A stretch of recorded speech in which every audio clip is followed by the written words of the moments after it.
The garden always grows quiet before a storm.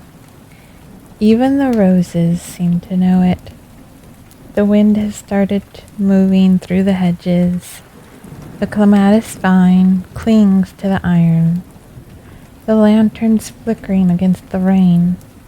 And somewhere beyond the gates, the wolves have begun their evening song. I suppose I stayed out there longer than I meant to.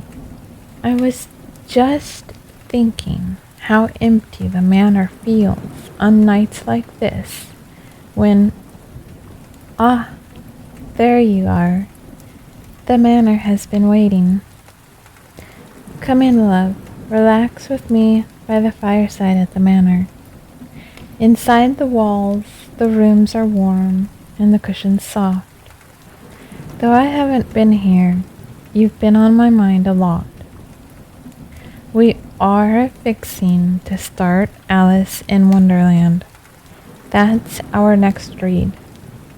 I've already laid out the tea, coffee, and hot cocoa, and the fire is crackling just the way you like it. I have been trying to decide where I wanted all of this to go, and how to incorporate ideas I'd like to do, as well as trying to figure out how to get my fiction on a steady pace in many different things. My goal has always been, and will always be, stories to help you relax and escape for a bit. Stories of our lives, stories of my life, stories of my characters' lives, dissecting their behavior, my characters, as I used to. I seem to do better with that when I actually am in the process of writing to do those sorts of posts versus random posts whenever. Then I write around the scene I've worked on that day, and I psychoanalyze behavior. I basically open that curtain to you and whisper, "Come here. See what goes on back here." I try to avoid spoilers that are too much to give respect to you if that's not your thing, but I'm not bothered by spoilers. I don't try to avoid giving them out completely for those like me who don't mind them. But just like with cooking, there's a good middle ground. Not too much, not too little. My mind has been a mess of contradicting thoughts, roots weaving in and out, roads and trails that end before finding the path once more. Thoughts I figured I had genuinely figured out, but now doubt severely, because I am a silly little fool filled with insecurities and self-consciousness that have been drowning me as of late. There is common advice given out about not writing for an audience and to write for self. Don't expect a return, don't expect feedback, and to only ever write for self. On one hand, I of course agree. Our first reader should always be self. We should write because we love it. We should enjoy what we write. Do it only for us unless, we're being paid to write for specific reasons. But deep down, I crave that bridge of a connection with my readers. There is another side of that, though. When we are sharing that work publicly, we do it with the intention of being read. We are releasing part of ourselves to the world, a vulnerable and deep part of our soul is invested within those words. We are not posting it online because we figure not a single soul will read it. We are posting it to be read. I am not alone in the hope that my words will reach someone who needs it, that my words will impact someone. that someone will find a story to relax to in a world I created for others to play in and share in.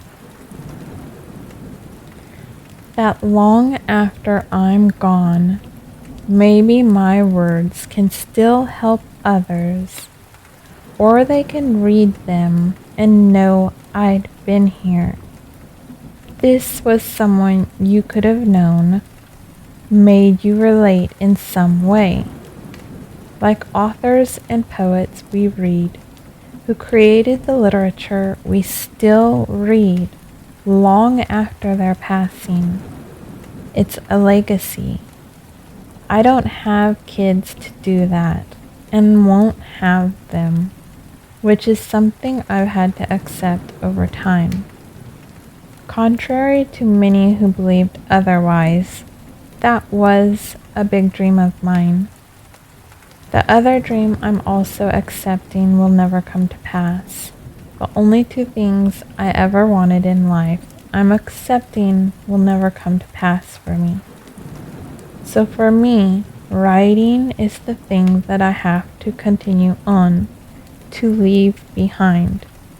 While I'm here, long after I'm gone, it's art, it's literature. It's a part of me that I gift to people and hope that someone out there is touched by it. I never knew that it was a passion until I started to do it. Then it clicked. This is the thing. I used to want to sing and did that and loved it. I used to want to dance and kinda did that with ballet for a bit, but that never grew because my mom sent me the way I didn't want. Even did tap dancing classes for a short time. Yes, things I don't tend to tell people. I also wanted to perform on stage. That too was something my mom stopped. So as I grew and was further shrunk within myself, the stage and art and literature were things I stopped focusing on. I did it with crafts. I'll see those on YouTube or Facebook who pursued their art and crafting, and I am envious. Things I genuinely loved and tried to pursue were things that my mom made me feel incredibly wrong for, to the point I stopped pursuing them, and even to do them now can be such a struggle for me. People underestimate the hold extreme abuse can have on someone's heart and soul, and emotions too, especially after heavy training to associate those things with negative. I don't seek pity with these things. Again, it's for people to understand. When someone seems as if they don't try hard enough or are quote-unquote weak and lazy, the truth is that there might be more going on inside of them than anyone realizes or notices, or can even understand. It'd be like someone looking at someone with autism or Asperger's or Down's syndrome and expecting them to just shove it off. Just brush it off and be quote-unquote normal. They are fundamentally wired differently, and to expect them to do what another who doesn't have it can, and if they can't, assume something is quote-unquote wrong with them, they're lazy or just not trying hard enough, it's downright silly. It'd be equivalent to expecting a child to perform algebra from the womb without a lot of help, and even after that, they may not be able to perform and do the same as another. It's not a failing within them. It's what a lifetime of abuse and trauma did to me. Fundamentally rewired my system, and I feel often like a failure because I am not normal. I don't function normal, and every time I approach it, I have to work hard each time to regain where I was, and especially now, with the chronic pain. Writing, though, writing was different for me. I could pursue it quietly behind the scenes, work on it on my own, not have another involved. When my mom did end up finding out I did it and I went more public, she definitely tried to destroy everything. But by that time, it had sunk in deep enough that I knew this was the thing I needed to do. My passion. The thing I could do. Literature. It's always been fundamentally there with me. Reading, education, learning people. When we write, we are alone in a room with nothing but our thoughts and a screen, or pen and paper. Then we publish it online in a social post or in a story with the intent that another will read it and hopefully love it as much as we do. It is why some authors can get really defensive when an idea is attacked in their book. The words are a part of them. They risked handing it over to someone to read and enjoy, hoping they enjoyed the words as much as the author who wrote them did, and it can sting if they don't. I am not debating behavior and how people handle that. When you have a silent, lurking audience most of the time, it can be difficult to continue to share. The mental space says nobody is reading, nobody cares, nobody likes it. If you have battled those thoughts as I have, those thoughts rule over time. Why am I investing this time if nobody reads it? Why am I bothering to put out content if nobody cares whether I am or not? Why am I wasting my time on this when I could do a million other things? There's plenty of people out there providing that content, so I don't matter. Let them find that person. Those can be lies and truths. Some don't care. Some don't read. Some do read. Some do care. I get it. I'm a quiet little mouse who lurks. I was trained to be that way. Don't be seen or heard or else. I don't fault people for being themselves or just lurking, especially when many of us, me included, may not want to talk, don't know what to say, or we figure they hear plenty. We may battle fears of reaching out. We may not have the right words.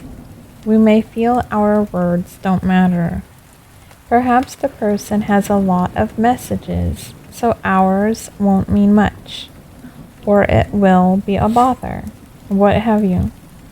When the reality is they may not get much mail.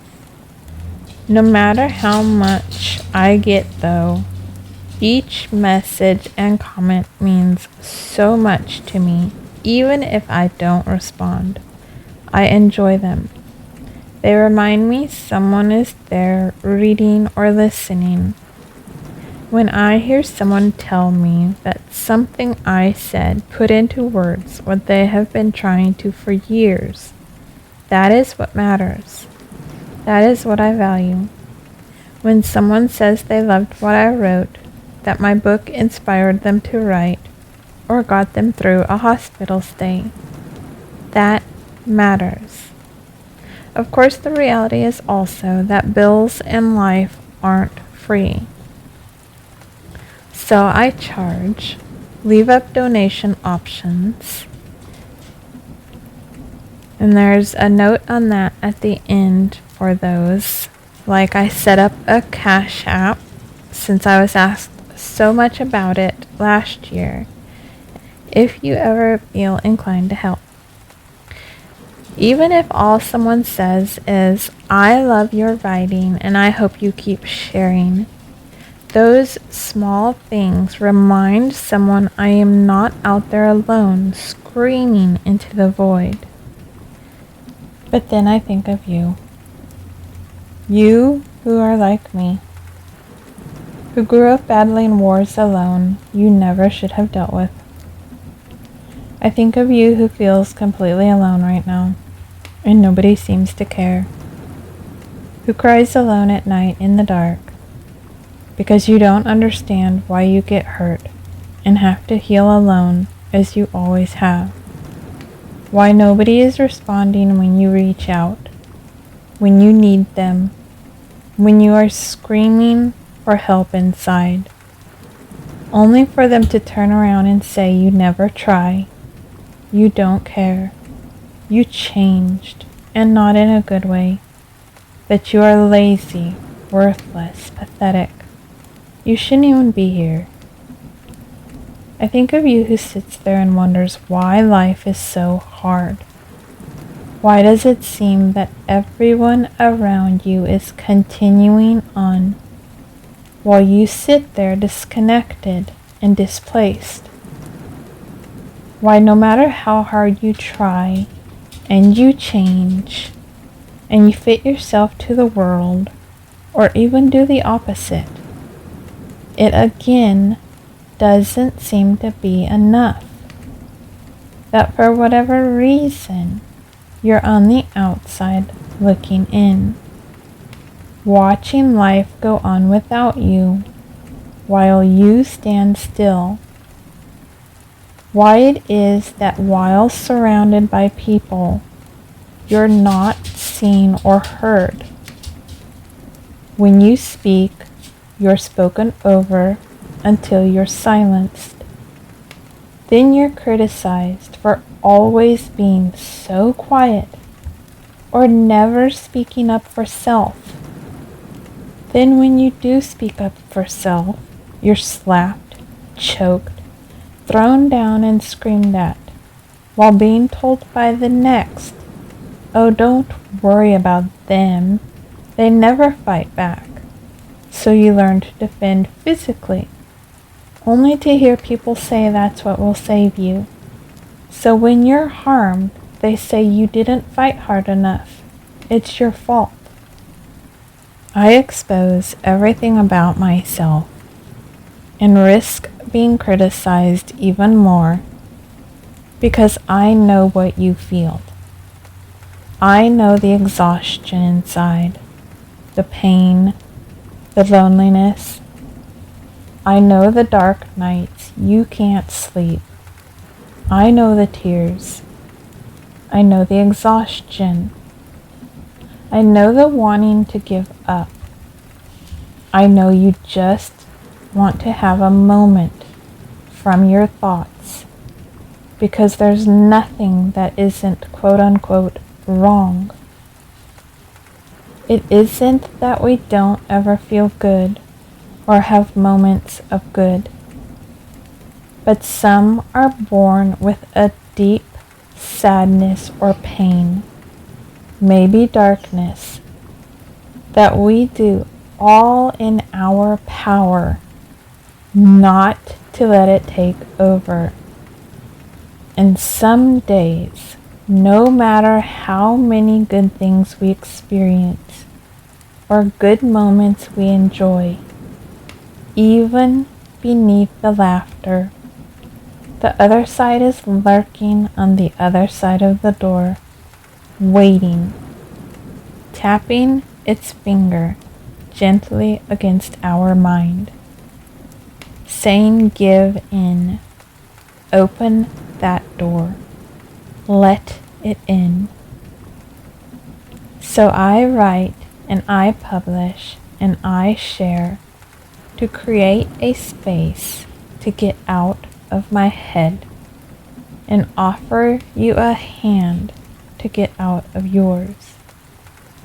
To come into a world I've created to escape those thoughts for a moment. To step into a space you can breathe and relax in. I'm not sure at this point where my body and mind are going to go. I mean that in a literal sense. Recently I had to find a moment to have an honest conversation with my brother and explain to him that my mind isn't working the way it used to.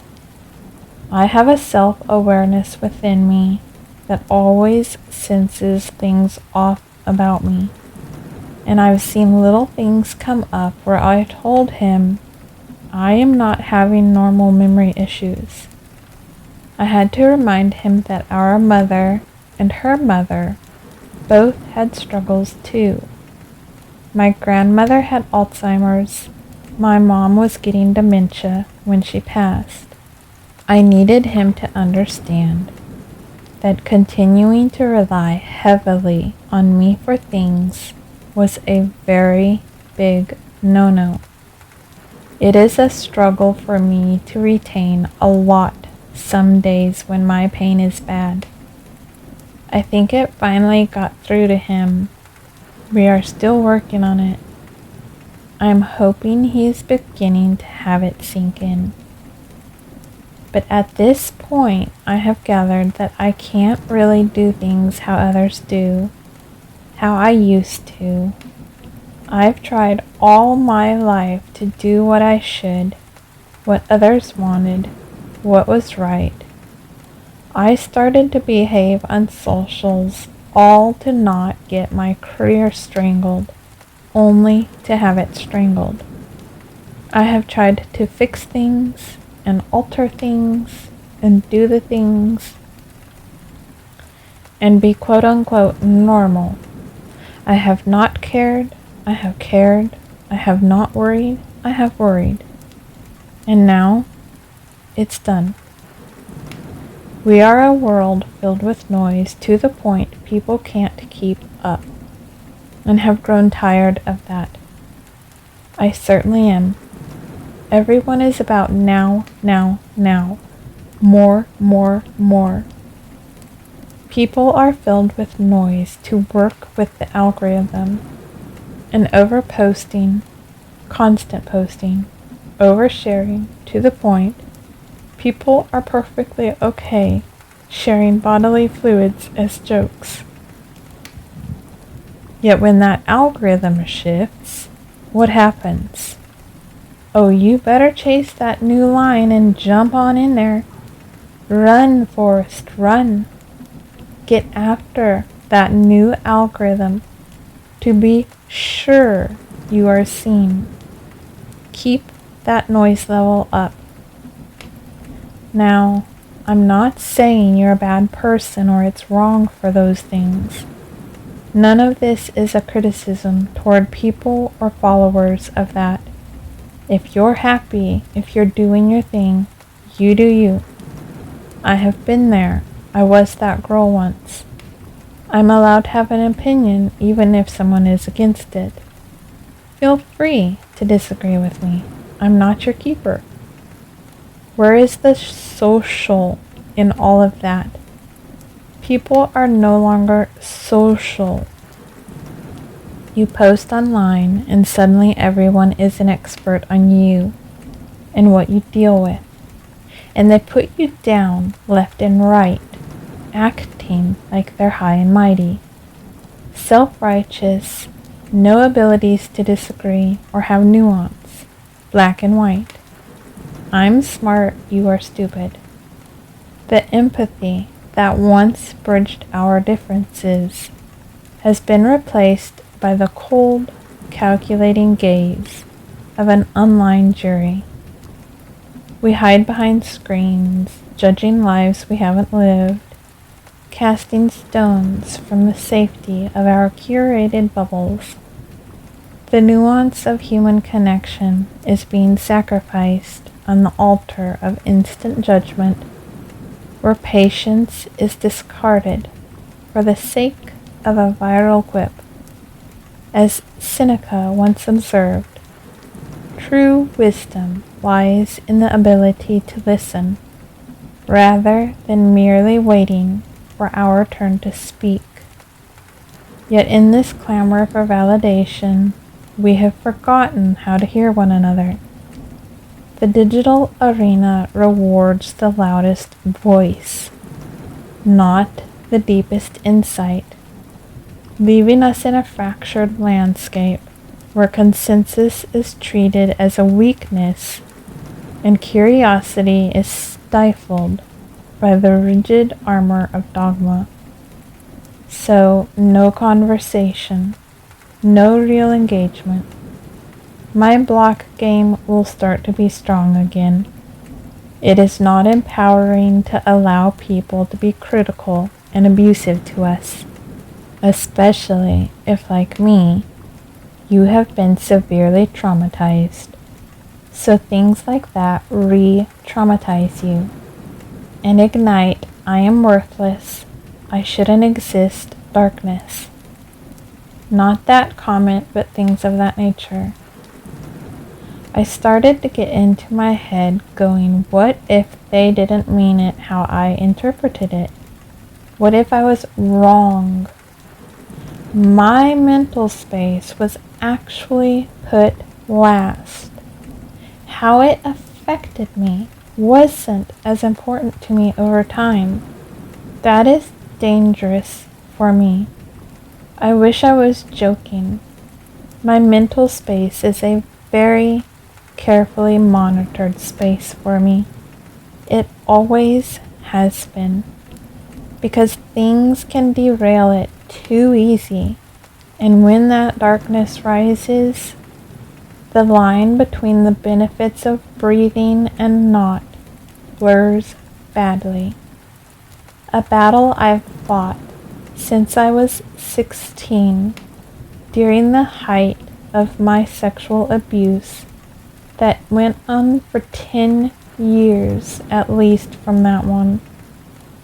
Yet having been around my mom and all those insecurities over the years began to get deep inside like worms.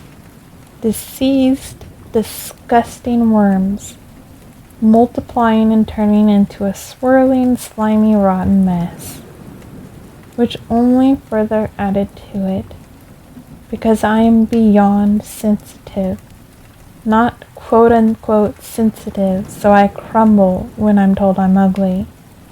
Sensitive in terms of my mind can be eroded over time by my own traumatic past and believing I am worthless. My presence doesn't matter. After all, being born to a mother who never wanted you and made that clear, who joked about "I should have aborted you like the doctor told me to," and other fun things, my default is unwanted, unworthy, disgusting. It was further reiterated through other abuse and trauma, having to heal on my own for too many things. So things compile and pile until it's messy. I had originally started making a schedule for myself because it helped me heal my IBS. Coffee and oatmeal every morning, then exercise, which began to migrate into more and more until I had the schedule I was following. Having that falter over the years, and even now, having to understand I can't follow a steady schedule anymore, hasn't been good for my mental processing either. These are things I'm working on, working through, learning to accept. It is a delicate process of untangling the knots of the past.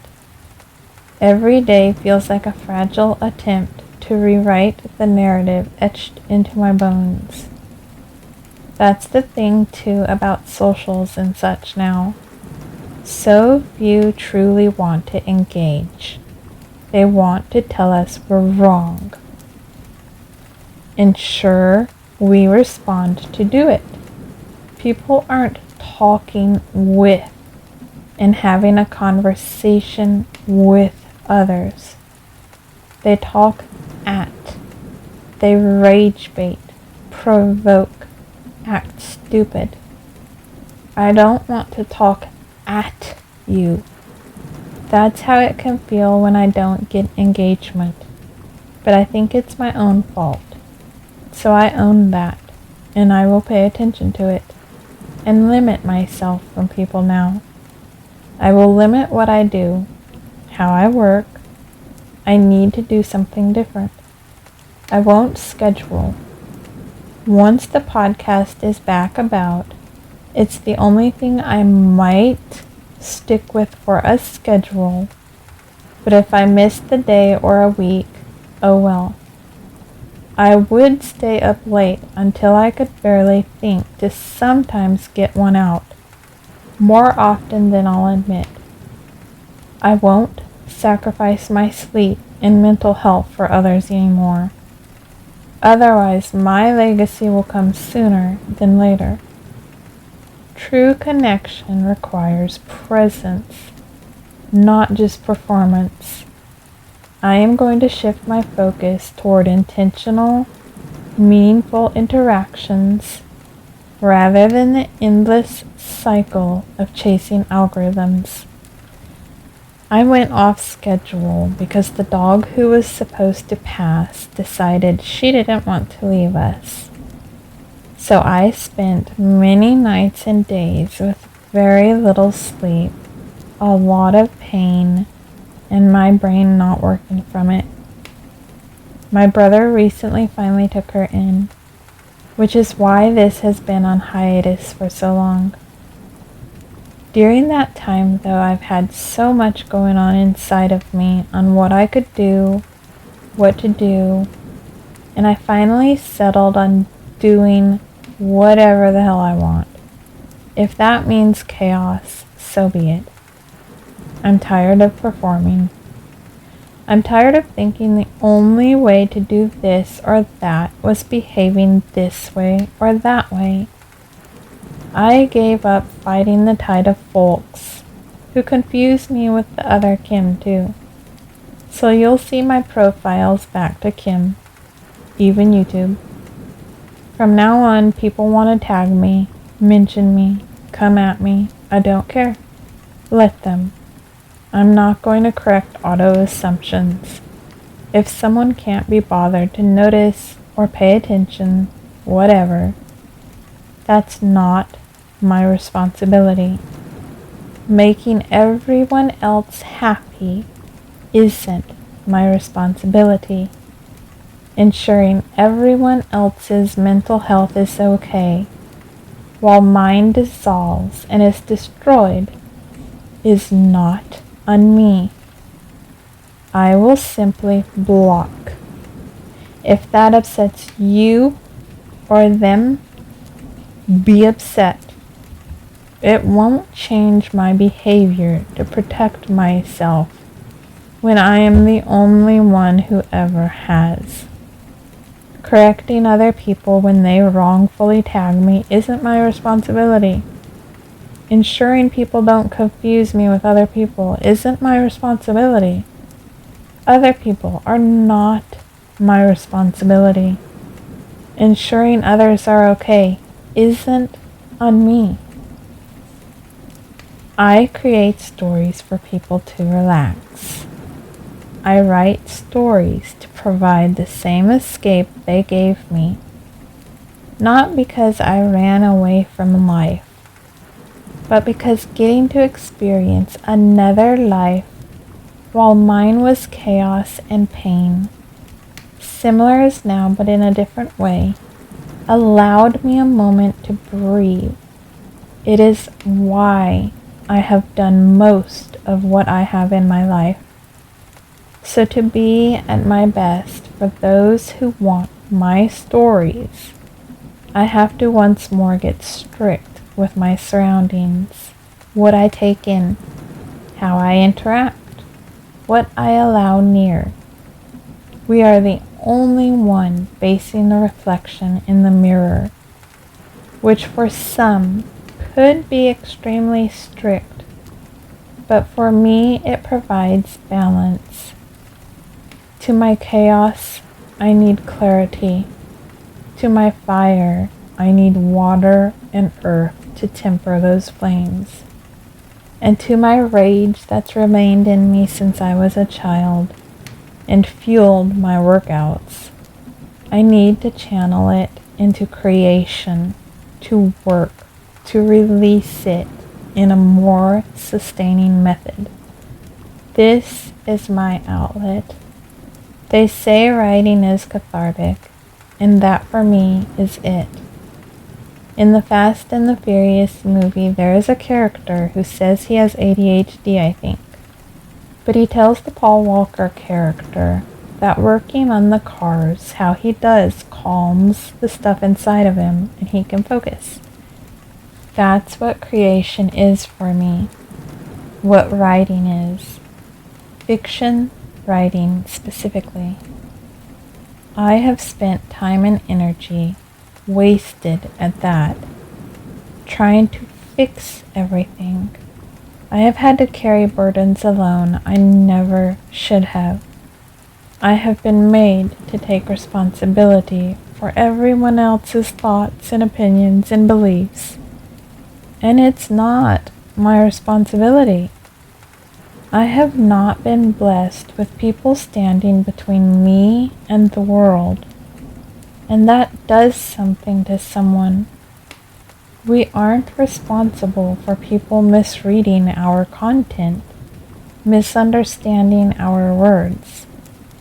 If someone is intent on misunderstanding us, they will continue to do so. I used to be a little fireball at and before 20. Finally started to learn and realize I didn't have to answer to people for myself. I didn't have to carry their weight.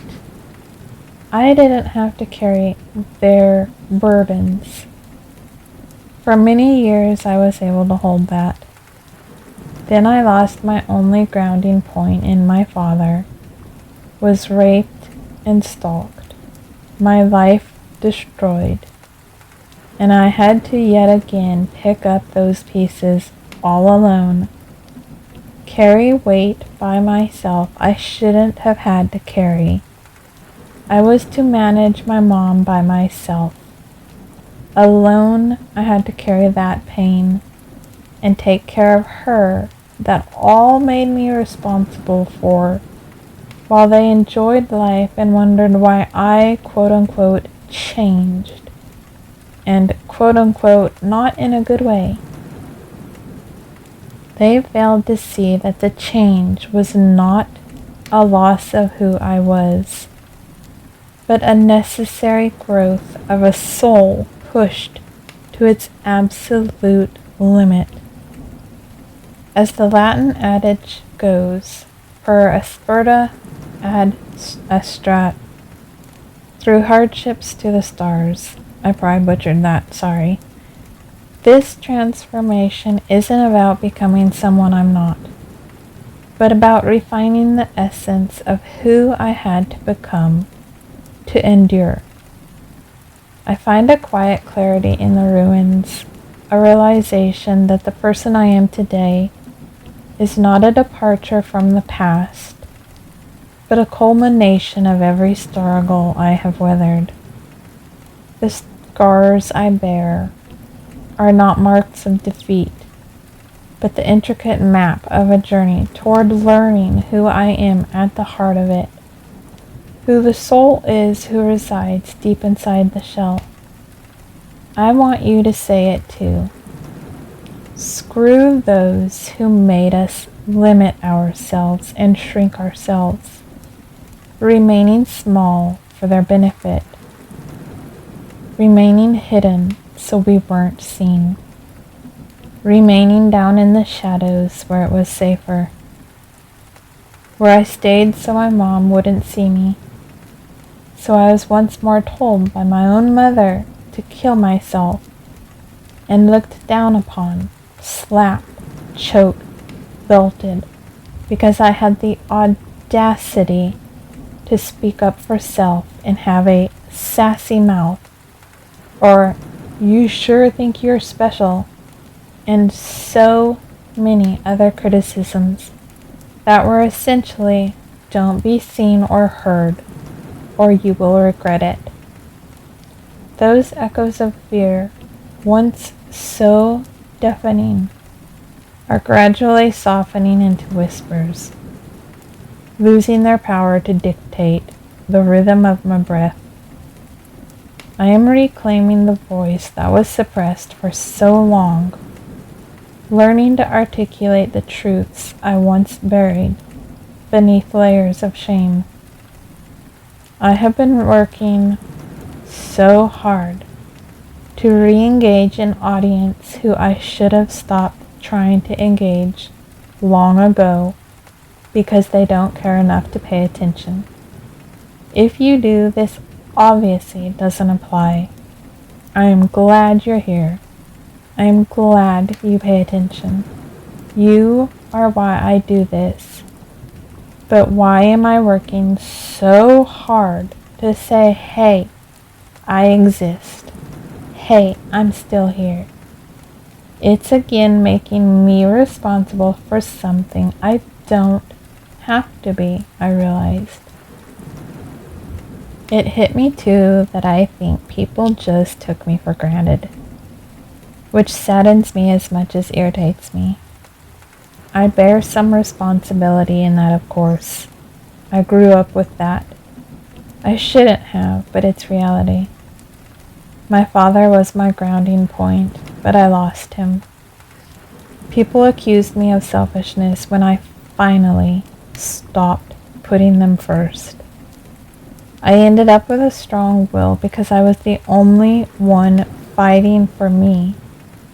And it is not something someone should have to do. The exhaustion stems from the constant work of proving my worth to those who remain indifferent. People love to tell us we only need ourselves. They can't fathom only having yourself your entire life. Have I contributed and take responsibility for moments I could have done better? Of course I do. I have made plenty of mistakes in my life. I hate to remind people, but I am as human as you are. I have made mistakes. I have failed again and again. I have fallen flat on my face. I have said the wrong things, let anger take over when I could have done better. I am a hypocrite. I never deny I am a failure of a human and doing the best I can. But I try to learn better and to do better daily. But the fact is, we are all messed up and fail daily. Even the same things again and again. It is the human condition. But now I am starting to notice where I was unfairly forced to endure pain alone that isn't normal. I deep dive into my psyche and behavior and experiences to try to sort what was quote-unquote normal and what wasn't. Where I didn't have the support I should have received. Where I had false friendships I thought were real. Because I was sweet, kind, somehow still am, and didn't see people were taking advantage. That they were taking me for granted. I was putting out work every 3 months, which helped balance me. I was religious with it. I was doing a lot to ensure others didn't get upset by me breaking that schedule. And no, this is not on others. That is a choice I made that I take responsibility for. I take responsibility for everything. For things I don't even have to, things I shouldn't. I was posting questions a lot because I enjoyed it. but also to give other people something to talk about, to engage with. And I think people just took me for granted, that I'd always be there posting. I was reliable and sweet, and I started to maintain that role until it smothered me. Until my mother's abuse smothered me into insecurities I battle, to the point that I'm self-conscious writing because I think it's shit. Worse shit than I used to.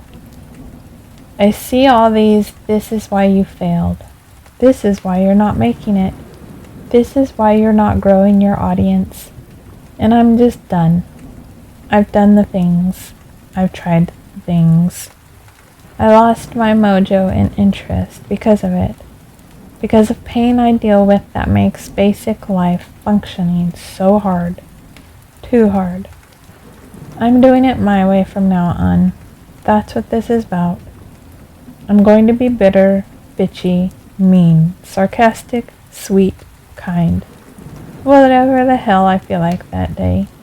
Sexy, nerdy, sensual, sexual, annoying, dorky, creepy chick, vampire lover, werewolf, chaser, writer, doofus. I'm going to cuss like a sailor again. I'm going to post terrible memes, harsh words, vent, scream, doesn't matter. Because I am not here to make thousands of friends or to impress anyone. I am not one little genre, one little subject, topic. I'm putting my work under multiple pen names because I can, because I want to, because each will work to funnel to the others, which will funnel to my site. And I am now realizing that's just me. I am controlled chaos, like a warm fire contained in a fireplace for you to sit by. You'll never know when a spark will fly, but it will warm and comfort you just the same. This is for all of us. For those of us tired of the noise, tired of the fake, tired of the lack of connections. The Manor is a place for everyone who actually wants to be there to gather, who come to the Manor to seek their refuge from that storm, who actually wants different, who seeks connection, engagement, who refuse to let the nothing win. Because if the nothing wins, we cease to exist. You know this. I know this. In a world that says don't. In a world that tells you that you are wrong. In a world that demands more, while offering you so little for your soul. The Manor welcomes you in. Come in, sit by the fire, while the embers warm the room and the logs crackle in the fire. Take a seat and grab a drink. Take a seat by the window and enjoy the gardens. Or perhaps you'd like to wander the halls in search of those sounds drifting through the corridors. Be my guest. I am the lady and keeper of the Manor, and here I will stay. My biggest goal for everything all my life was to create a community like the Cheers Bar. For those who don't know this show, after work usually, a group of people gathered in a bar to drink. Basic premise. But no matter what, they came back. Argued, debated, drank, relaxed, anything. It was a hub, a space to gather. That's what I stuck with. I don't drink alcohol, so it wasn't that. It was community. Connection. That won't change. A place to gather where everyone knows your name. If you're new, you're still welcome. I have done things alone for a long time. I am used to it. I created Fireside at the Manor for you as much as me, because you're probably used to that too. I want you to be able to relax and provide that space for you to do so, to not feel so alone, to know others, even if quiet, are here as I am for you. You are not as alone as you think. Many of us relate to the loneliness, including Edgar Allan Poe. In his poem Alone, you can see this. This is Alone by Edgar Allan Poe. From childhood's hour, I have not been as others were. I have not seen as others saw. I could not bring my passions from a common spring. From the same source I have not taken my sorrow. I could not awaken my heart to joy at the same tone.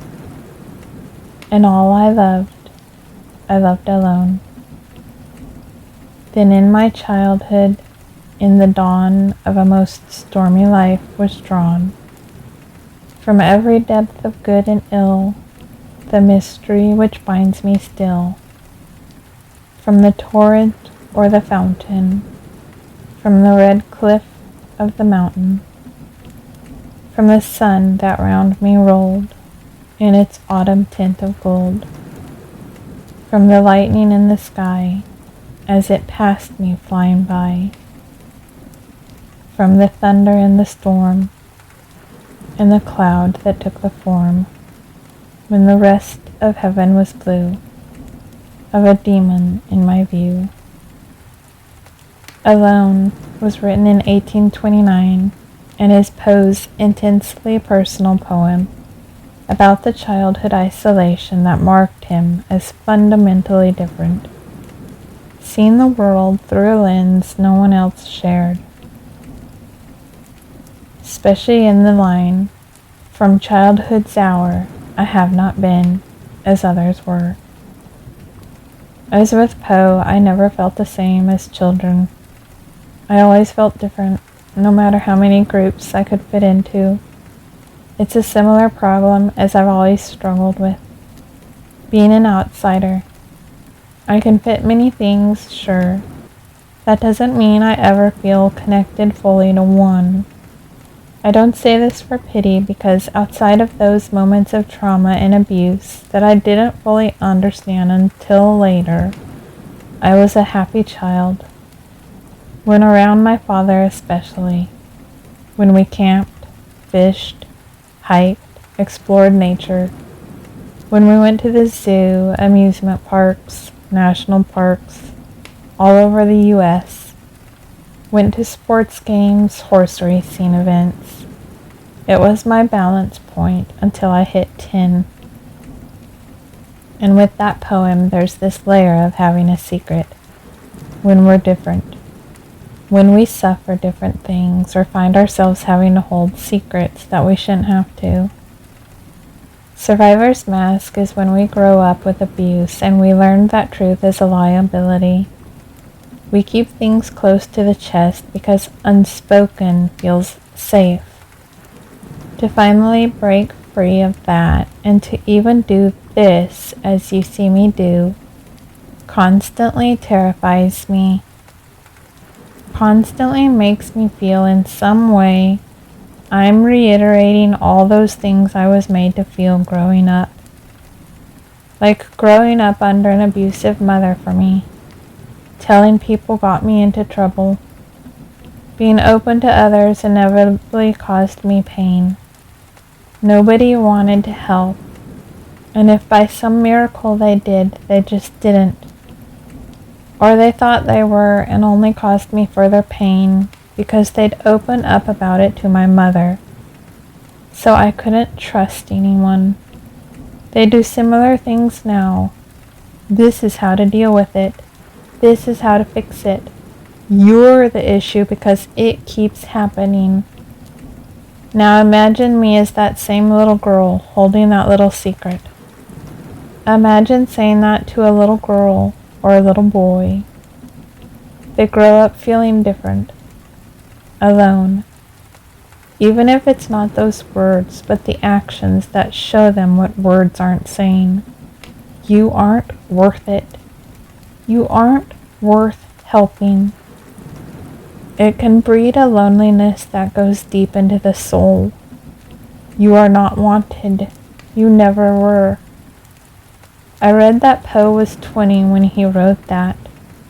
I once wrote a poem similar around 16, the height of the sexual abuse I went through, when it was finally easing off, not because someone stopped him, not because I could, because he found other things to be interested in, really. It's what Varric struggled with as well with Kylara in my Dark Moon Dynasty universe world. He went through so much abuse and hell growing up, and after they'd separated, that to confess it to her, to tell her he'd never had anyone who made him feel as she did, and to confess his feelings to her terrified him. It terrified him to tell her he wasn't this asshole she had been led to believe.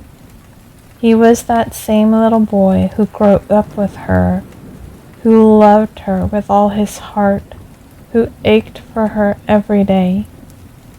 But then if you read the books, you'd understand fully all the intricacies that come about around why he had to keep those secrets, why he was forced to constantly push that in her and make Kylara hate him, fuel that rage. It's not an easy path to hold a secret like he did, to all at once keep her safe and destroy her, the woman who was his entire world and always would be. Now is your chance. I want to know about your alone moments. Have you ever seen a character in a book or movie and realized that they were struggling with the exact same psychological wall you've built for yourself or had once? Send me your stories in any way you relate to any of this if you wish, if you feel brave to. You can remain completely anonymous if you want it read on air.